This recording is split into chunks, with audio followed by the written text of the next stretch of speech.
It's not about the value of your soul. It's about the value of you in the marketplace. There's always two pains in life. There's the pain of discipline or there's the pain of regret.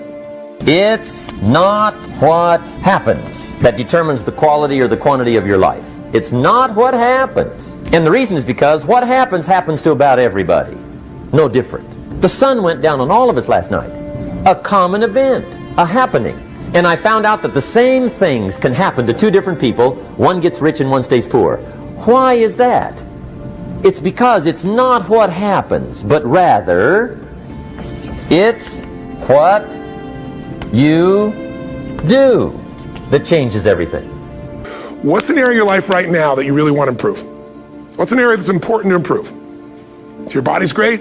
How about your career? Career's great. How about your relationships? Intimate one especially, or your kids, or your relationship with your creator, your spiritual side of your life. Or is it your finances? Figure an area that really matters. Decide on that area. I say to people, you got to participate in your own rescue. You've got to retool yourself. Lasting change is different than a goal. You don't always get your goals, but you always get your standards. Everybody in life gets their musts. They don't get their shoulds. Most people have a list of shoulds, don't they? Don't you have a list of the shoulds, things you should do, you should follow through on? I should lose some weight, I should work out more, I should make more calls, I should respond more rapidly to my email, whatever, you know? I should get into the office earlier, I should be, more confident. Whatever your should list is, people love to have their should list be met, but it's kind of like New Year's resolutions. If it does, it's really exciting, but if it doesn't, which is most of the time, it's a little disappointing, but you kind of know it's not going to happen. But when you decide something is a must for you, an absolute must, when you cut off any possible, you say, I'm going to find the way or I'm going to make the way. Human beings, when they resolve things, when they make a real resolution inside themselves, which is they raise the standard and they make it a must, they find the way. Everything in life is always changing. We don't have to work on change. Change is automatic, but progress is not. So if you want to make real progress, then you really got to look at your life in a different way. You got to say, I got to take control of this process and not just hope it's going to work out like people do who make a resolution. My mom was a powerful woman, so she kicked my fourth father out, whose name I carry, and he adopted me. And when he went out, she decided it wasn't his side, so she kicked me out too by chasing me out with a knife. And I wasn't worried she was going to stab me or anything, but I decided this is freedom, and I've got to find a way to make my life work. But I had no money. I had a 1960 Volkswagen I worked $40 a week as a janitor to buy and pay for.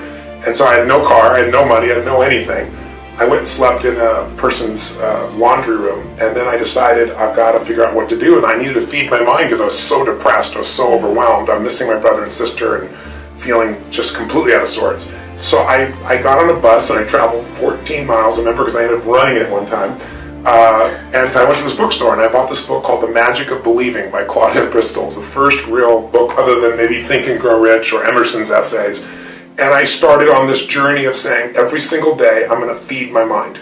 I'm not going to hope good thoughts show up. I'm going to read biographies. I'm going to find out what makes people tick. I'm going to understand what makes me tick.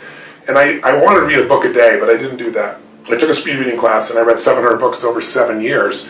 And they were all personal development, human development, psychology, physiology. And then what I try to do is take anything that I learned and apply it.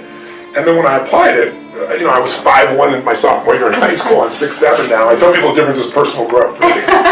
But sincerely, I became Mr. Solution because I wanted to help everybody. So I was this little fat guy, and I couldn't lose weight, and I lost weight. And all my buddies are like, how'd you do that? And I said, well, here's what I did. And they lost weight, and then we all got girls. And that led to, as a young kid, that led to where, if you had a problem, I was Mr. Solution. Especially if you're a girl, I was more motivated to help you. So the breakthrough was really understanding the power of compressing decades into days. And if someone has spent decades of their life and they compress it into a book, and you can read it in an hour or a few days, you have such an advantage, because when you learn by your own experience, it's painful and it's slow. When you learn by other people's experience, everybody knows in the financial world, other people's money is leverage, right? Well, other people's experience is more powerful than other people's money, because you can have the money and lose it. But if you get the experience, you can change it all. So I think that was the beginning for me, and it set me on a lifelong path of hunger. I've never lost my hunger. You get on an airplane, what's the first thing they say? If we get into trouble, mask will come down, oxygen's there, and the first thing you got to do is put it on your kid, right? No, why? Who do they tell you to put it on? Yourself, you selfish bastard. What's the deal here, right? But it's because if we don't take care of ourselves, we can't tear them. So for leaders, what I always tell them is, it's you first. It starts with you, and it starts with your psychology. 80% of growing a business, if you look at what the chokehold is on a business, it's always the leader. And 80% of that chokehold is the psychology, and 20% is the mechanics. I mean, people in this room know the mechanics and strategies beyond what anybody on earth knows in their category. So it's really about you being in the state where you execute. It's like I always tell people, knowledge is not power, it's total BS. Knowledge is potential power. Execution trumps knowledge every day of the week. And so my life is, how do you get yourself to execute? And execution comes from learning to put yourself in that right state every day.